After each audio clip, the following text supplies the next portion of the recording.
Hello friends, welcome back to my channel. ட்ராமாக்குள்ளே போகிறதுக்கு முன்னாடி மறக்காம இந்த வீடியோக்கு ஒரு லைக்கை போட்டுருங்க. சரி வாங்க ட்ராமாக்குள்ளே போகலாம்.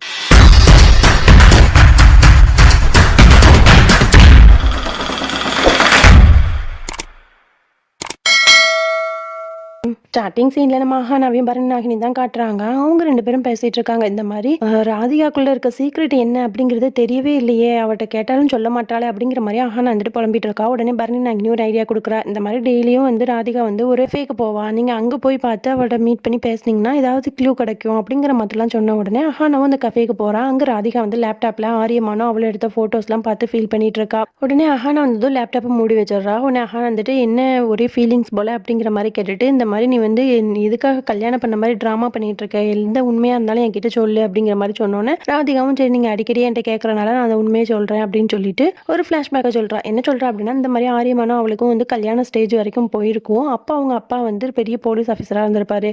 அவர் சொல்லியிருப்பாரு இந்த மாதிரி வந்து ஆரியமானோட ஃபேமிலி ரொம்பவே பேடான ஃபேமிலி, அவங்களோட பேக்ரவுண்டே சரி கிடையாது, நீ அங்கே இந்த வீட்டுக்கு வந்து மருமகளாக போகக்கூடாது அப்படிங்கிற மாதிரி அவங்க அப்பா சொல்லியிருப்பாரு. அப்போ அவங்க அப்பாவுக்கு ரொம்பவே சீரியஸான சுச்சுவேஷனில் இருப்பாங்க. அதனால இவளும் வந்து கடைசி ஆசையை நிறைவேற்றணும் அப்படிங்கிற மாதிரியான சுச்சுவேஷனில் இருக்கிறதுனால அந்த கல்யாண மேடவை விட்டு எழுந்து வந்திருப்பா. அதுக்கப்புறம் வந்து ஒரு நாள் அவங்க அப்பாவும் இறந்துருப்பாரு. இதுக்கப்புறம் நம்ம ஆரியமான் கிட்ட போய் எல்லா உண்மையும் சொல்லி பார்க்கலாம் அப்படிங்கிற மாதிரி வந்தப்போ தான் உனக்கும் ஆரியமானுக்கும் கல்யாணம் நடந்தது, அதனால நீங்கள் 2 பேரும் நல்லா இருக்கட்டும் சொல்லிட்டு நான் அந்த இடத்த விட்டு வந்துட்டேன் அப்படிங்கிற மாதிரி அவளோட கதையை சொல்கிறா. இதெல்லாம் கேட்டுட்டு ஆஹானா ரொம்பவே ஃபீல் பண்ணிட்டு வீட்டுக்கு போகிறா.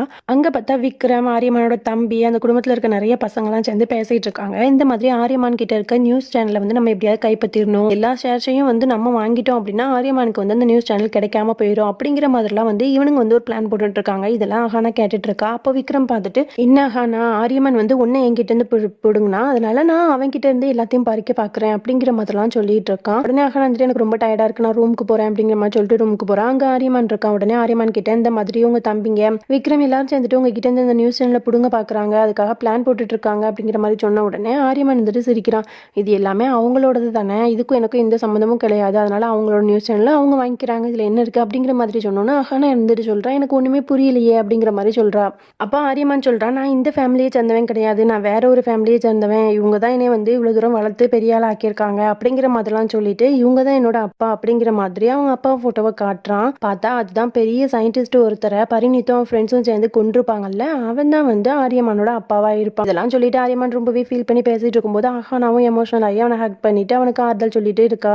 அதுக்கப்புறம் பரணி நாகினியும் ஆஹானா வந்துட்டு கார்ல போயிட்டு இருக்காங்க. அப்போ ஆஹானா வந்துட்டு ஒரு சயின்டிஸ்டோட ஃபோட்டோ காமிட்டு இவர் வந்து இறந்துட்டாரு அப்படிங்கிற மாதிரி சொல்லிட்டு இருக்கும்போது பரணிநாயகி வந்துட்டு சொல்றா, இவர் வந்து ஆக்சிடென்டாக இறந்த மாதிரி இல்லை, ஏதோ ஒரு மிருகம் தாக்கி இறந்த மாதிரிலாம் இருக்காரு அப்படிங்கிற மாதிரி 2 பேரும் பேசிட்டு இருக்காங்க. அப்போ ஆஹானா வந்துட்டு சொல்றா, எப்படியாவது இந்த சயின்டிஸ்ட்டுங்க கிட்ட இருக்க ரகசியம் என்ன அப்படிங்கிறத நம்ம தெரிஞ்சுக்கணும் அப்படிங்கிற மாதிரி சொல்லிட்டு போறாங்க. அப்போ வந்து காரை இடத்துல நிறுத்திட்டு ஒரு 2 சயின்டிஸ்ட் வந்து வந்துட்டு இருக்காங்க. அவங்களோட காரை நிப்பாட்டி இந்த மாதிரி எங்களோட காரை பிரேக் டவுன் ஆயிட்டு அப்படிங்கிற மாதிரி பேசிட்டே இருக்கும்போது அவங்களோட காருக்குள்ள வந்து ஒரு ஸ்மோக் எஃபெக்டை வந்து போட்டு விட்டுறாங்க. அதுல வந்து அவங்க 2 பேரும் மயங்கிடுறாங்க. உடனே இவங்க 2 பேரும் அவங்களோட உருவத்துக்கு மாறி அந்த பெரிய லேபுக்குள்ள போறாங்க. அங்க போயிட்டு அந்த மீட்டிங்லாம் நடக்க அங்க ஒரு ஏவுகணையை பத்திலாம் வந்து பேசிட்டு இருக்காங்க. அப்ப அஹானாவும் பரிணாகினியும் சிசிடிவி கேமராவை பாக்குறாங்க. ஒரிஜினலா இருக்க அந்த 2 சயின்டிஸ்டும் உள்ள நடந்து வந்துட்டு இருக்காங்க. உடனே இவளுங்க அந்த இடத்த விட்டு எஸ்கேப் ஆகி போறாளுங்க. அப்ப போகும்போது கரெக்டா ஒரு போட்டோவை தெரியாதனமா கீழே தள்ளி விட்டுறாங்க. அந்த போட்டோ உடஞ்சு நொறுங்கிடுது. அந்த போட்டோவை எடுத்து பார்த்துட்டு அஹானா பயங்கரமா ஷாக் ஆகுறா. பார்த்தா அது ஆரியமானோட அப்பாவான அந்த சயின்டிஸ்டோட போட்டோ தான். இதை பார்த்துட்டோன்னா பரணிநாகினி கேட்கறா, இது யாரு அப்படின்னு கேட்டோன்னா இது ஆரியமானோட அப்பா அப்படிங்கிற மாதிரி சொல்லிட்டு டக்குன்னு ஒரு பியூனோட வேஷத்துக்கு அஹானா மாறிட்டு இந்த மாதிரி ஒருத்தர்கிட்ட போயிட்டு இந்த போட்டோ கீழே விழுந்து உடஞ்சிட்டு சார், இது என்ன பண்றது அப்படிங்கிற மாதிரி கேட்கும்போது அவர் சொல்றாரு, இது வந்து ஒரு மிகப்பெரிய சயின்டிஸ்டோட போட்டோ, இவரால தான் வந்து நிறைய ரிசர்ச்லாம் நடந்துட்டு இருக்கு, அவர்கிட்ட வந்து ஒரு ஃபைல் இருந்துச்சு, அந்த ஃபைல் இப்போ மிஸ் ஆனனால தான் இந்த 6 பேரும் வந்து இவ்வளோ கஷ்டப்பட்டுட்டு இருக்காங்க, இல்லைனா வந்து ஒரு பெரிய ப்ராஜெக்டை இவங்க பண்ணியிருப்பாங்க அப்படிங்கிற மாதிரிலாம் வந்து சொல்லிட்டு இருக்காங்க. அதுக்கப்புறம் அப்படியே நமக்கு பரிணித்து அவன் ஃப்ரெண்டையும் காட்டுறாங்க. அவன் வந்து அந்த பெரிய வில்லன் இருக்கான்ல, அவன் கிட்ட போய் நின்றுட்டு பயந்துட்டே நின்றுட்டு இருக்கான். அந்த பெரிய வில்லன் என்ன பண்றான் அப்படின்னா, இன்னைக்கு பௌர்ணமி, இந்த நாகமணி ஜொலிச்சா மட்டும்தான் நீங்க இன்னைக்கு உயிரோட இருக்க முடியும், அப்படி இல்லை நீங்க என்னை ஏமாத்திட்டீங்க அப்படின்னு தெரிஞ்சிச்சு இந்த புலிக்கு இரையாயிருவீங்க அப்படிங்கிற மாதிரி சொல்லிட்டு இருக்கான். கரெக்டா பௌர்ணமி வருது, ஆனா அந்த நாகமணி ஜொலிக்கவே இல்லை. உடனே அந்த புலியை வச்சு அந்த பரிணித்தையும் ஃப்ரெண்டையும் வந்து அட்டாக் பண்ண வைக்கிறான். அப்போ அந்த இடத்துக்கு ஒருத்தர் வந்துட்டு இன்னைக்கு வந்து நாகமணி ஜொலிக்காது, ஏன் அப்படின்னா பௌர்ணமியோட கூடிய சந்திர கிரகணமும் வருது, அதனால வந்து ஜொலிக்காது அப்படிங்கிற மாதிரி சொன்ன உடனே அந்த பெரிய வில்லன் சொல்றான், நான் 1 மாசம் கழிச்சு அடுத்த பௌர்ணமி வரும், அதுலயும் இந்த நாகமணி ஜொலிக்கல அப்படின்னா உங்களோட கதை அன்னையோட முடிஞ்சிருச்சு அப்படிங்கிற மாதிரி சொல்லி வீட்டுக்கு அனுப்பிடுறான். அதுக்கப்புறம் அகனாவை தான் காட்டுறாங்க. அவள் வந்து ரூமில் உட்காந்துருக்கா. அப்போ ஆரியமான் வந்துட்டு கால் பண்ணிட்டு நீ சீக்கிரம் ஆஃபீஸ்க்கு வா அப்படிங்கிற மாதிரி சொல்கிறான். உடனே இவ்வளோ ஆஃபீஸ்க்கு போகிற அந்த மாதிரி நீ தான் நியூஸ் ரீட் பண்ணணும் அப்படிங்கிற மாதிரி சொல்லிட்டு இருக்கான். அதுக்கப்புறம் ஆரியமான் சொல்கிறான், இந்த மாதிரி இன்னொரு சயின்டிஸ்ட்டும் மர்மமான முறையில் இறந்துட்டாரு. அவர் எப்படி இறந்தாருங்கிறதே ஒரு கன்ஃபியூஸாக இருக்குது. அதுக்கப்புறம் நமக்கு வந்து இன்டர்வியூ கொடுக்குறதா மற்ற சயின்டிஸ்ட்லாம் சொல்லியிருக்காங்க. அதனால நம்ம 2 பேரும் தான் இன்டர்வியூ எடுக்க போகிறோம் அப்படிங்கிற மாதிரி சொல்லி அந்த இன்டர்வியூக்கு 2 பேரும் தயாரும் ஆகுறாங்க. அதுக்கப்புறம் அந்த சயின்டிஸ்ட் எல்லாரையும் இன்டர்வியூ எடுத்துகிட்டு இருக்காங்க. அப்போ அந்த சயின்டிஸ்ட் சொல்கிறாங்க, நாங்கள் பண்ணுற இந்த இவ்வளோ பெரிய மிஷின்ஸ்க்கு எல்லாத்துக்குமே காரணம் வந்து இவர் தான் அப்படிங்கிற மாதிரி ஆரியம்மனோட அப்பாவோட ஃபோட்டோ காட்டினோன்னா ஆரியம்மன் ரொம்பவே எமோஷனல் ஆகிடுறான். உடனே வந்துட்டு ஒரு சின்ன பிரேக் எடுத்துக்கலாம் அப்படிங்கிற மாதிரி சொல்லிட்டு நிற்கிறான். அப்போ பார்த்தா பரிணித்தும் அவனோட ஃப்ரெண்டு பரபரப்பாக எங்கேயோ போயிட்டு இருக்காங்க. உடனே அகான் வந்துட்டு யோசிக்கிறான், இவங்க 2 பேரும் எங்கே போகிறாங்க நம்ம கண்டுபிடிக்கணுமே அப்படிங்கிற மாதிரி சொல்லிட்டு பரணி நாகினியை கூப்பிட்டு நீ என்னோட இடத்துல இருந்து பார்த்துக்கோ, நான் போயிட்டு வந்துடுறேன் அப்படிங்கிற மாதிரி சொல்லிட்டு போறா. ஆனால் வந்துட்டு பாம்பா மாறி பரிணித்தும் அவன் ஃப்ரெண்டும் போய்கிட்டு இருக்க கார்களோட டிக்கில உட்காந்துக்கிறா. பார்த்தா அவனுங்க வீட்டுக்கு தான் போறாங்க. வீட்டுக்கு வந்து ஒரு பேங்க் மேனேஜர் வந்திருக்காரு. அவர்கிட்ட அந்த லாக்கரோட எப்படி ஓப்பன் பண்ணுறது, சீக்கிரமா அந்த லாக்கரை ஓப்பன் பண்ணி ஆகணும் அப்படிங்கிற மாதிரி பரிணித்து ரொம்பவே பரபரப்பா சொல்லிட்டு இருக்கான். அப்போ உடனே பரிணித்தோட ஃப்ரெண்டு சொல்றான், எப்பதான் அந்த லாக்கரை ஓப்பன் பண்ணி நம்ம ஃபைல்ஸ் எல்லாம் எடுத்து இந்த ஆரியமான் தொல்லையில இருந்து நம்ம நீங்கிறதுனே தெரியலையே அப்படிங்கிற மாதிரி புலம்பிட்டு இருக்கான். அப்போ உடனே பரணி சொல்றான், இந்த ஆரியமான் என்னன்னா அந்த சயின்டிஸ்ட் எல்லாம் கூப்பிட்டு நியூஸ் எடுத்துட்டு இருக்கான், நமக்கும் இந்த லாக்கர் வேற ஓப்பன் ஆக மாட்டேங்குது அப்படிங்கிற மாதிரி பரபரப்பா பேசிட்டு இருக்கான். அப்போ தான் நமக்கு ஒரு ஃபிளாஷ்பேக்கை காட்டுறாங்க. இந்த மாதிரி பரிணித் அவன் ஃப்ரெண்ட்ஸ் எல்லாரும் தீவிரவாதியாக இருக்கும்போது அந்த சயின்டிஸ்ட்டை கொண்டுட்டு அவனோட வீட்டுக்கு வந்து இந்த ஃபைலை தேடி போயிருப்பாங்க. அப்போ அங்கே அந்த இடத்துல ஆரியமான் ரொம்பவே சின்ன குழந்தையா இருந்து அழுதுட்டு வந்திருப்பான். அவன்கிட்ட வந்து இந்த மாதிரி அவங்க அப்பா வந்துட்டு ஏதாவது ஃபைல் கொடுத்தாராப்பா அப்படிங்கிற மாதிரிலாம் கேட்கும்போது எனக்கு எதுவுமே தெரியாது அப்படிங்கிற மாதிரி சொல்லியிருப்பான். உடனே அவனுங்களும் இவன் மூலியமா தான் அந்த ஃபைலை கண்டுபிடிக்கணும் அப்படின்னு சொல்லிட்டு அவனை வீட்டுக்கு கூட்டிட்டு வந்து வளர்த்துருப்பாங்க. இதுதான் நம்ம ஆரியமானோட சின்ன வயசு கதையா இருந்திருக்கும். இதெல்லாம் அகானா கேட்டுட்டு ரொம்பவே ஃபீல் பண்ணிட்டு இருக்கா. அதுக்கப்புறம் அஹானா உருவத்தில் இருக்க பரணி நாகினி தான் காட்டுறாங்க. அந்த பரிணித்தோட பையன் இருக்கான்ல பர்வேஷ், அவன் இருந்துட்டு நம்ம பரணி நாகினிக்கு கால் பண்ணிகிட்டே இருக்கான்.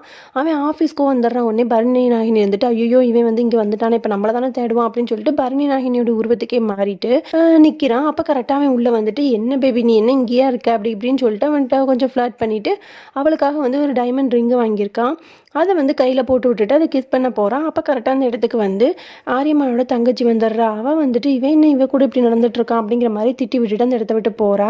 அவள் எதுக்காக இங்கே வந்திருப்பான் அப்படின்னா அஹானாவை மீட் பண்ணி அன்னைக்கு கார் ஆக்சிடென்ட் அப்போ நீ தான் எங்களை காப்பாற்றினியா அப்படிங்கிற மாதிரி கேட்கணுங்கிறதுக்காக வந்திருப்பா. அப்போ கரெக்டாக பரணி நாகினி வந்து ரெஸ்ட் ரூமுக்குள்ளே போயிட்டு இந்த மாதிரி அஹானாவோட உருவத்துக்கு மாறி திரும்பவும் வெளியே வர்றா. அப்போ இந்த ஆரியமானோட தங்கச்சி இருந்துட்டு அவளோட கையை பார்க்குறா. அந்த ரிங் வந்து அவளோட கையில் இருக்குது. என்ன இது பரணி நாகினிக்கு தானே அவன் போட்டு விட்டான், ஆனால் இப்போ என்ன அஹானா கையில் இருக்கு அப்படிங்கிற மாதிரி அவளுக்கு ரொம்பவே குழப்பமும் அதிகமாகுது. அதுக்கப்புறம் அஹானாவும் அந்த இடத்துக்கு வந்துடுறா. இதை பார்த்து பரணி நாகினி வந்துட்டீங்களா மகாராணி அப்படின்னு சொல்லிட்டு 2 பேரும் அவங்கவுங்க உருவத்தில் இருக்காங்க. அப்போ இருந்துட்டு இன்டர்வியூக்கு டைம் ஆயிடுச்சு அப்படிங்கிற மாதிரி கூப்பிட்டோன்னே இன்டர்வியூ நல்லபடியாக முடியுது. அப்போ ஆரியமாவோட தங்கச்சி வந்து பார்க்குறா. திரும்பவும் அஹானாவை பார்க்குறா. அவள் கையில் அந்த டைமண்ட் ரிங் இல்லை. இது என்னடா ரொம்பவே குழப்பமா இருக்குது அப்படிங்கிற மாதிரி அவளும் யோசிக்கிறா. அதுக்கப்புறம் அந்த இன்டர்வியூலாம் முடிஞ்சதுக்கப்புறம் சயின்டிஸ்ட் எல்லாருமே போகிறாங்க. அப்போது அதில் ஒரு சயின்டிஸ்ட்டை காட்டுறாங்க. அவர் வந்து ஒரு லாக்கரில் இருந்து முக்கியமான ஒரு பொருளை எடுத்துகிட்டு காரில் போகிறாரு. அப்படி காரில் போயிட்டு இருக்கும்போது ஒரு இடத்துல ஏதோ ஒரு மிருகம் வந்து அவரை தாக்குது. அப்போ அஹானா இருந்துட்டு அந்த இடத்துக்கு வந்து அவளோட வாளால அந்த மிருகத்துக்கிட்ட சண்டை போட்டுட்டு அந்த மிருகத்தை விரட்டியும் விட்டுறா. அதுக்கப்புறம் அந்த மிருகத்தை துரத்திக்கிட்டே காட்டுக்குள்ள போறா. இவளுக்கு நல்லாவே உடம்பு ஃபுல்லா அடியும் படுது. அதுக்கப்புறம் அந்த ஒரு சயின்டிஸ்டை காட்டுறாங்க. அவன் வந்து ரொம்ப தண்ணி தாகமா இருக்குன்னு சொல்லிட்டு ஒரு இடத்துல தண்ணியை குடிச்சிட்டு இருக்கான். அப்புறம் அவனுக்கு ரொம்ப டயர்ட் ஆயிடுதுன்னு சொல்லிட்டு அந்த இடத்துல மயங்கி விழுந்துடுறான். அப்போ அந்த இடத்துக்கு 2 பேர் வந்துட்டு அவனை தூக்கிட்டு அந்த சிங்கிஸ்தான் இடத்துக்கு போயிட்டு அந்த பெரிய வில்லன் கிட்ட போய் போடுறாங்க. அப்போ அந்த பெரிய வில்லன் கையெல்லாம் பார்த்துட்டு நம்ம இவனுங்களை கொல்லணும்னு நினைச்சா யாரும் நமக்கு ஹெல்ப் பண்ற மாதிரி இவனை கொண்டுட்டு இருக்காங்களே அப்படிங்கிற மாதிரி செக் பண்ணிட்டு இவனை தூக்கிட்டு போய் கொன்றுங்க அப்படிங்கிற மாதிரி அந்த 2 பேர்ட்ட சொல்லிடுறாங்க.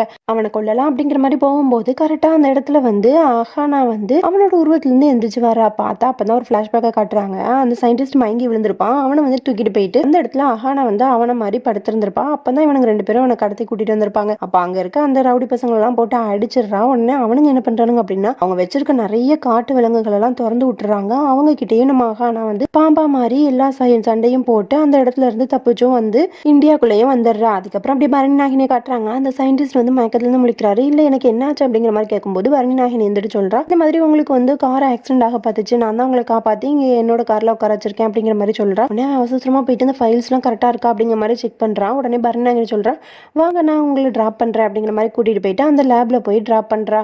அப்பா அந்த இடத்துக்கு பர்வேஷ் வந்துட்டு, "நீ இங்கே என்ன பண்ற? வா நம்ம டின்னருக்கு போலாம்." அப்படிங்கிற மாரி கூப்பிட்டுட்டு இருக்கான். உடனே பரணி இருந்துட்டு கேட்குறா, "அம்மா நான் இங்க இருக்கேன்னு உனக்கு எப்படி தெரியும்?" அப்படின்னா, "இல்ல நான் உன்னோட ஃபோனை வாங்கினேன்ல, அப்போ வந்து நான் ஜிபிஎஸ் ஆன் பண்ணி வச்சிருந்தேன். உன்னோட லொகேஷன் வந்து எனக்கு காட்டுச்சு. அதான் நான் இங்க வந்தேன்." அப்படிங்கிற மாரி சொன்னோனே பரணி கோவம் வந்துடுது. இந்த மாரி என்னோட பிரைவசில வந்து நீ தலையிடாத அப்படிங்கிற மாரி சொன்னோனே, பர்வேஷ் வந்து சொல்றான், நான் ஏன் தலையிடக்கூடாது? நீ வந்து என்னோட கேர்ள் ஃப்ரெண்ட். உன்னோட பிரைவசில தலையிடுறதுக்கு எனக்கு முழு உரிமை இருக்கே." அப்படிங்கிற மாரி சொல்லிட்டு இருக்கான். உடனே பரணி நாயகி எழுந்திரிச்சு சொல்றா, "நீ வந்து உன்னோட கார்ல போ. நான் வந்து உன்னை ஃபாலோ பண்ணிட்டு பின்னாடி வரேன்." அப்படிங்கிற மாரி சொன்னோனே, அந்த பர்வேஷும் அங்கேருந்து போயிடுறான். அப்போ அந்த இடத்துக்கு புதுசா வந்து ஒருத்தன் வர்றான். அவன் யாரு அப்படின்னா, நம்ம பரணி நாகினியோட லவ்வர். இவனும் ஒரு நாகம் தான்.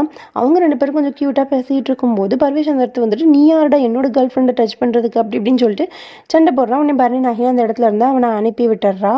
பரணி நாயகியோட லவ்வர் வந்து, "அவன் என்ன இப்படிலாம் பேசிட்டு இருக்கான்?" அப்படிங்கிற மாதிரி கோச்சிக்கிட்டு காட்டுக்குள்ள போறா. உடனே பரணி நாயகினியும் பின்னாடியே போயிட்டு அவனை சமாதானப்படுத்துறான். 2 பேரும் அப்படியே வந்து நைட்ல வந்து மலையோட உச்சியில வந்து படுத்துட்டு அப்படியே நாகமா மாறி அவங்க 2 பேரும் ரொமான்ஸ் பண்ணிட்டு இருக்காங்க. அதுக்கப்புறம் அப்படியே ஆஃபீஸ்ல தான் காட்டுறாங்க. அஹானா வந்துட்டு ஆரியவானை பார்த்துட்டே யோசிக்கிறா, இந்த மாதிரி எல்லாம் சேர்ந்து உங்களை ஏமாத்துறாங்க, நீங்க அது தெரியாம இருக்கீங்களே அப்படிங்கிற மாதிரி மனசுக்குள்ள நினைச்சிட்டு இருக்கும்போது, ஆரியவான் வந்துட்டு, "அஹானா நீ வந்துட்டியா?